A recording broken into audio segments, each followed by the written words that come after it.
Stop struggling alone with English. Join us today, hit subscribe, and let's flow to fluency together. Hey there, deep divers. Welcome back.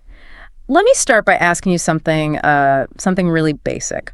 What's the very first thing you do when you wake up? Yeah, that moment. Do you immediately grab your phone or maybe reach for some water? Or just lie there for a bit. Right. And then later, as night falls, are you one of those people drifting off early? Or are you maybe scrolling social media way past midnight? We all have these patterns, don't we? Exactly. Because look, every single day, dawn till dusk, we all follow some kind of routine. And what's really fascinating, I think, and maybe overlooked, is how just a few simple words can let us talk about our entire day in a way that's clear, universal, and, well, actually quite insightful. It's more than just listing actions. It really is. It gets into the structure of how we live. So our mission today for this deep dive is all about exploring those fundamental building blocks of language. We're going to unpack 10 really useful daily routine words. It's 10. We'll get into their specific meanings, maybe the deeper layers too, and then, this is the cool part, we'll weave them together into a story, a narrative that describes a whole day. And, by really understanding these core words, you gain more than just vocabulary. Right. You get this profound insight into the universal structure of, daily human experience. These aren't just labels. They're like the linguistic scaffolding of our lives. Scaffolding, I like that. Yeah, they show what we prioritize, how we deal with time, the underlying rhythms. It's looking at the hidden power in the mundane, really. Okay, let's unpack this then, starting right at the beginning, how the day actually kicks off for most of us, often with a bit of a shock. Our first word is alarm. Alarm, yeah. The word itself is quite evocative, isn't it? Yeah. An alarm, it signals a start, often pretty abruptly. Definitely. Our source gives that common example. My alarm rings at 6 a.m. Simple enough. But if you pause and think, the whole idea of an alarm has changed so much. Well, historically, the alarm, for most people, might have been, a rooster crowing or just the light changing, maybe church bells, natural things mostly. That's a really great point. So what does it say about, modern life that we now mostly rely on this artificial sound, often quite a jarring one? Right. This isn't just a sound anymore. It feels like a profound shift in how we connect with natural rhythms. It absolutely is. It speaks volumes about our industrialized, synchronized world, where personal sleep cycles often get pushed aside for collective schedules. Yeah, it's like an external command instead of an internal cue. Precisely. It sets an immediate external deadline. Bang, start your day. Yeah. And for many people, that can instantly create a bit of urgency, maybe even stress, before you're even fully awake. True. That little bit of pressure right away. It's a key part of the modern human-machine interface, you could say. Okay, so once that alarm has done its job, the next step usually is to wake up, which simply means, stop sleeping, become conscious. The material gives an example like, I wake up at 7 o'clock. Standard. But here's a really crucial distinction, a sort of nugget of knowledge from our sources. Wake up means opening your eyes, becoming aware. Right. While get up means actually physically leaving the bed. Ah, yes. That difference. Huge difference. You can wake up and then lie there for 15 minutes checking your phone or just thinking before you actually get up. That distinction is so valuable, and it really highlights something quite modern, doesn't it? Yeah. Historically, like we said, wake up and get up were probably almost simultaneous for many people, driven by immediate needs, tending animals, getting the fire going. Right. No time to linger. Exactly. So what does this modern wake up but don't get up phase, what does that reveal? It's often enabled by a technology, maybe comfort. Definitely comfort. It shows an evolving relationship with time and the immediate demands of life, perhaps. It's a kind of luxury, really, that changes that whole morning transition. It really does. It adds this layer of, contemplation. Or maybe procrastination sometimes. Ah, yes. Okay, so from there, for many of us, it's on to personal care. Our third word, brush. Brush. Meaning clean your teeth. Pretty straightforward. The example is, I brush my teeth every morning. Seems simple, yeah. But, this action is actually deeply rooted in both personal and public health. Brushing your teeth is one of those universal habits. It signals readiness not just for yourself, but for interacting with others too. Sure. It's a small, consistent ritual of self-maintenance. Yeah.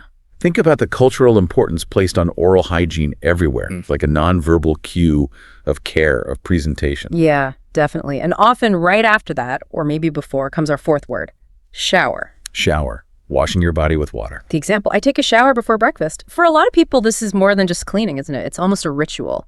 Shakes off the sleep. Oh, absolutely. A shower is both physical and psychological cleansing. Right. That act of washing, it symbolizes renewal. You know, washing away the night, preparing for the day, the feeling of the water, the steam, feeling clean. It's a deliberate transition. Yeah. A bit of private time before engaging with the world. A key part of getting ready. Exactly. Part of that personal readiness sequence. And once we're feeling fresh, ready, time for fuel, our fifth word, breakfast. The first meal of the day. The material gives us, I eat bread and eggs for breakfast. Simple example. Now, what about you listening? What do you usually have? Something light or a big spread? And this word, host, it holds such rich cultural variations. Oh, yeah. The term breakfast itself, it literally means breaking the fast of the night. Makes sense. But what constitutes that meal tells you so much about a society's priorities. Think about it. Japanese miso soup and rice, maybe a quick continental croissant, a full English fry-up. Huge differences. They reflect local agriculture, work patterns, social customs.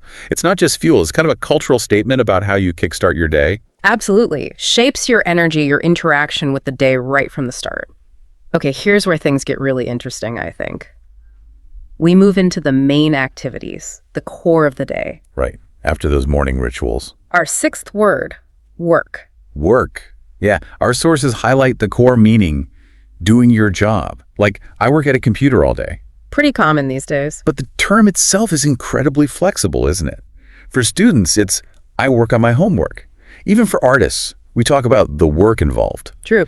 And the root of the word work in Old English implies effort, even. Suffering. Suffering. Yeah. Makes you wonder how much of that original meaning still subtly colors how we see productivity today, Right. even if we love what we do. That's fascinating, that connection. It speaks to the universal experience of, well, putting in effort, whether it's for a paycheck or learning or creating something. It's about engaging in tasks that need focus, energy. And that underlying sense of effort, it kind of remains. And that flexibility you mentioned means it applies so broadly. Oh, absolutely. It can describe a farmer in a field, an artist painting, a parent caring for a child.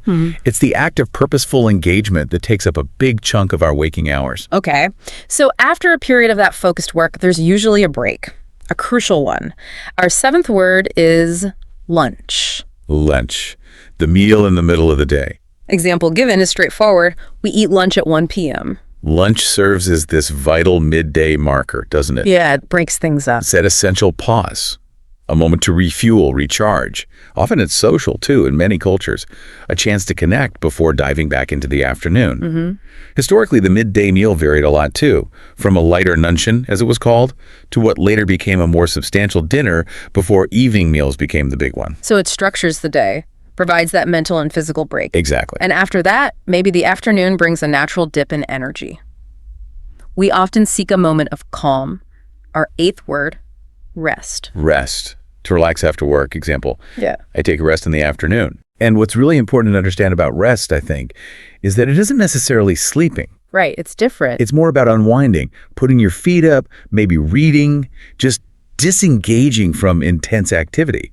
It's about recuperation, letting your mind and body ease off. You probably don't do enough of that. Well, in a world that often glorifies being busy all the time, recognizing the need for rest, actual rest in different forms, is so important for sustained well-being. And creativity, too. Good point. It's part of that human need for cycles. Yeah. Renewal, not just downtime. That is a powerful point. It really highlights those essential cycles. Productivity, recovery, work, lunch, rest. They emphasize that natural rhythm. Effort, then relaxation. Keeps us going. It's like a mini cycle within the bigger day. Yeah, exactly. Okay, so as the day starts to wind down, how do we bring it to a close? We get ready for the final meal and then finally sleep. Our ninth word, Dinner. the evening meal. The example from our source paints a nice picture. My family eats dinner together. And this meal often holds huge social and cultural significance, doesn't it? For sure. It's frequently the biggest communal meal. A chance to connect with family, friends, share stories, process the day. Its timing, what people eat, varies wildly too, reflecting different lifestyles, early suppers in some places, late Mediterranean feasts in others. It's often the culmination of the day's eating and socializing. It really is. Kind of an anchor. A moment to reflect and reconnect before the final act, and then the day truly ends with our 10th word, sleep. Sleep. Yeah. To rest at night. Source says, I sleep at 10 p.m. Right. Now, listeners, be honest with yourself. Early sleeper or late sleeper? Sleep, of course, is just biologically fundamental. Yeah. It's the ultimate daily renewal. Body and mind recover, prepare for the next cycle. But beyond biology, how we approach sleep reveals a lot about our values, I think. How so? Well, in this always-on world, sometimes sacrificing sleep is seen as a badge of honor, right? I only need 5 hours. Yeah, that hustle culture thing. Whereas for most of human history, aligning with natural sleep cycles was just necessary, paramount. The time we choose to sleep, how much we get, Yeah. it dictates everything for the next day. Our capacity, our well-being. It's the big reset button. Exactly, the profound reset. It's quite remarkable, isn't it? A whole day just distilled into these few core concepts. But what's truly astonishing, for me anyway, isn't just the words, but how efficiently they describe the human experience, how powerfully it raises that question. How can just 10 simple words paint such a complete, relatable picture of an entire day? Well, I think it speaks to how foundational these actions are. They're so ingrained in just being human, that these words become universal shorthand. They're the essential building blocks. They cut across cultures, technologies. They capture the rhythm of life itself. That's beautifully put. Okay, let's do a quick recap then of those 10 words and the deeper stuff we talked about. Good idea. We started with alarm and how that shifted from natural cues to tech. Then wake up, making that key distinction from get up. The modern pause. Followed by brush and shower, those acts of physical and mental readiness. Rituals. Then breakfast, thinking about its cultural role. First fuel. Breaking the fast. Then work, exploring its flexible meaning and that surprising historical root of effort. Even suffering. Yeah. Then lunch, that crucial midday pause. Essential break. And rest, appreciating why it's necessary, not just downtime. Active recovery. Finally, closing the day, dinner, often social, communal. Connection time. And sleep, the ultimate biological and mental reset. Fundamental.